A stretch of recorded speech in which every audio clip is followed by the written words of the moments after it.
Community, in my respect, would be living in a community in one place, whether you're at the workplace, a school, or if you live in a city. That's my definition of community. Community is really any surrounding. It can be a community of family members, it can be a community of school, it can be the community, the city, the area, geographic area you grow up in. But community is really, to me, people coming together for a common cause and a common belief. Community is that feeling of togetherness, of being in the same boat, of heading in the same direction. I think community is an essential part of any school, and if the community doesn't exist, if you're not connected, it makes it very difficult for students to learn effectively. We have to be on the same page with the ability to be different as well, but pulling in the general direction that is successful for everyone. It's a sense of belonging to a larger group that is more diverse and bigger than your family or your small group of friends, belonging to something bigger than yourself.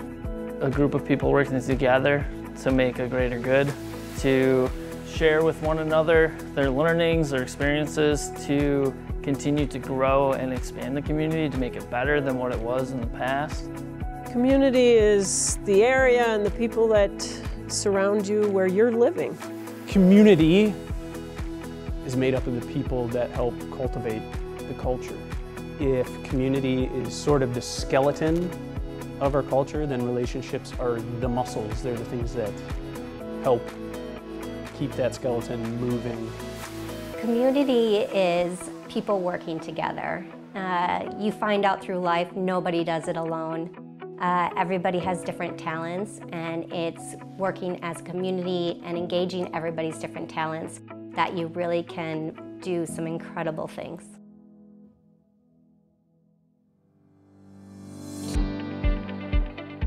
Relationships to me are interactions or connections you make with people, whether it be emotionally, spiritually, physically, but having that connection that you can relate to someone that you can always lean on. When I think about that, I would just boil it down to connections that you build with other people through a series of interactions. A relationship to me would be a relationship between two people in a community setting. That would be basically, you're not afraid to ask questions, confront someone, work together with another individual. It's how you interact with people, and it could be good or bad. It all depends on you. Relationships are crucial with any student. Relationships with parents, relationships with faculty, relationships with the content that they're learning, relationships with their friend groups. The more connected we are and the more solid relationships we have, the more successful you're going to be, not only professionally or educationally, but in life in general. It's about building those relationships.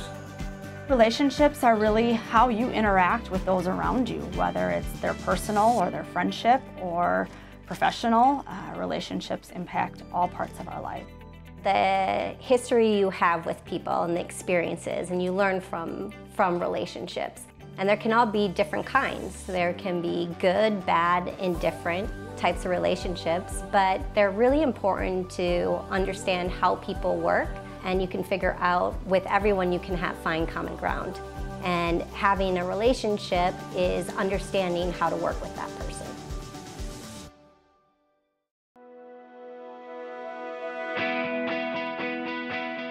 Personal interactions greatly affect relationships, whether you are honest, of high integrity, or cruel. It can really have an impact on how people engage with you.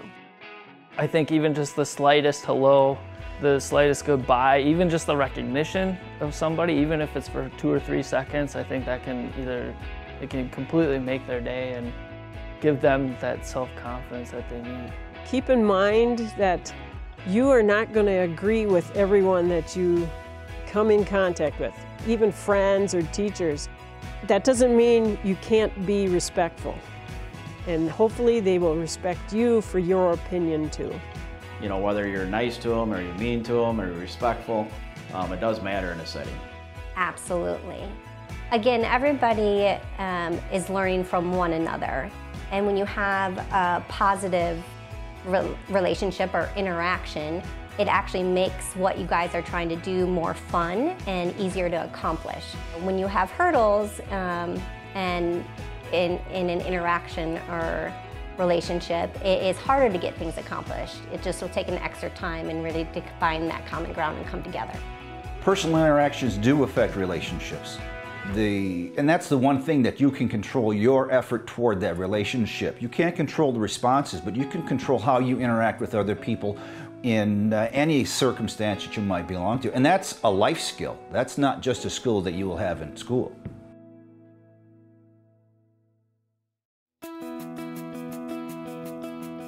Positive behavior does affect relationships. It's about accepted and expected interactions depending on what relationship you're working on, whether it's within the school or within your own personal lives.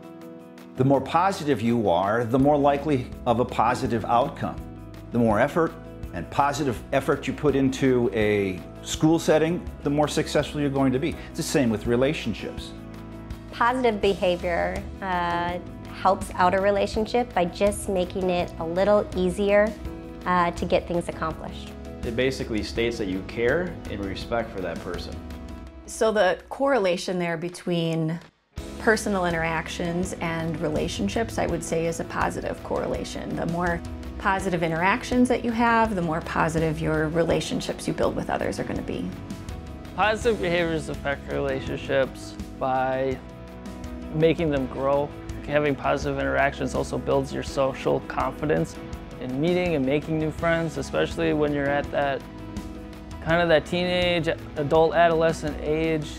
You're going into college, that can be kind of a scary thing, but when you've had those positive interactions, you're not as scared to make those new social jumps and new social interactions. So I think that's very important. Positive behavior affects a relationship because people know that you can be trustworthy, that they can count on you, and that you are going to be positive in your interactions with your community and those around you.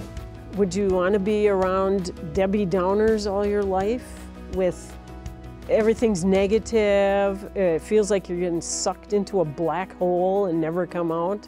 No, so don't be that negative person. Be the positive person.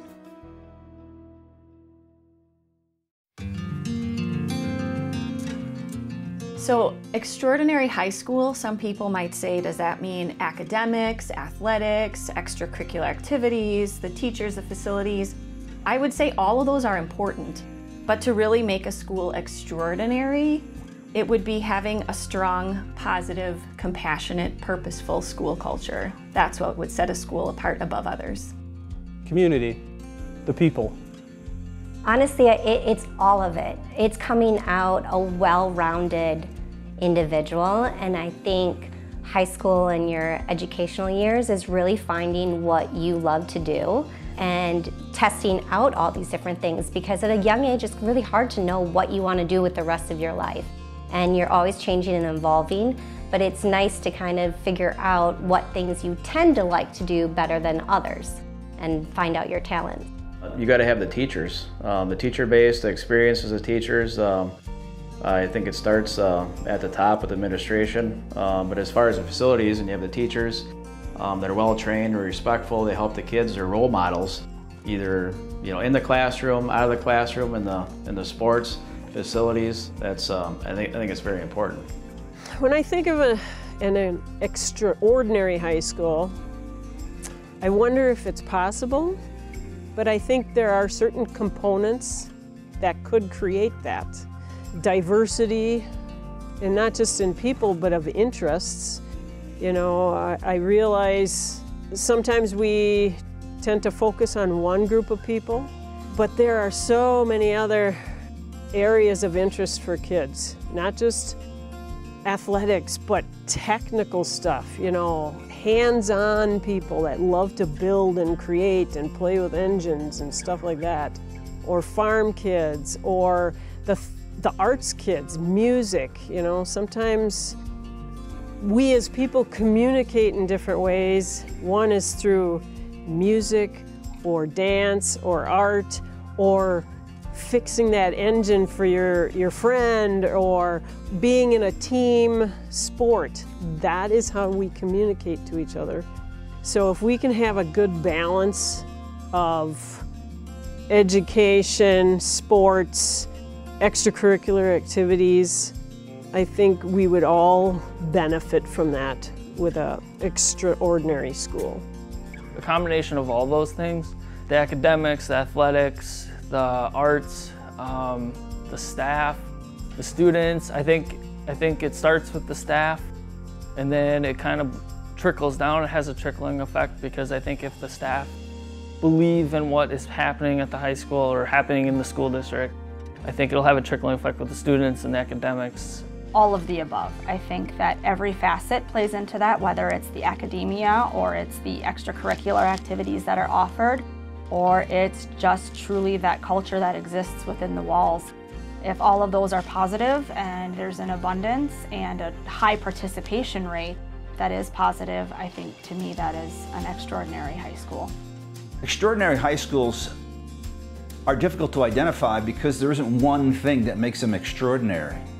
It is their relationships that they have with the students. It's about connections between the students. It's about staff being connected to students. It's about people being connected to the curriculum. It's about extracurricular. It's about those types of things that make it much more than just a classroom experience. But that is also an integral part of it.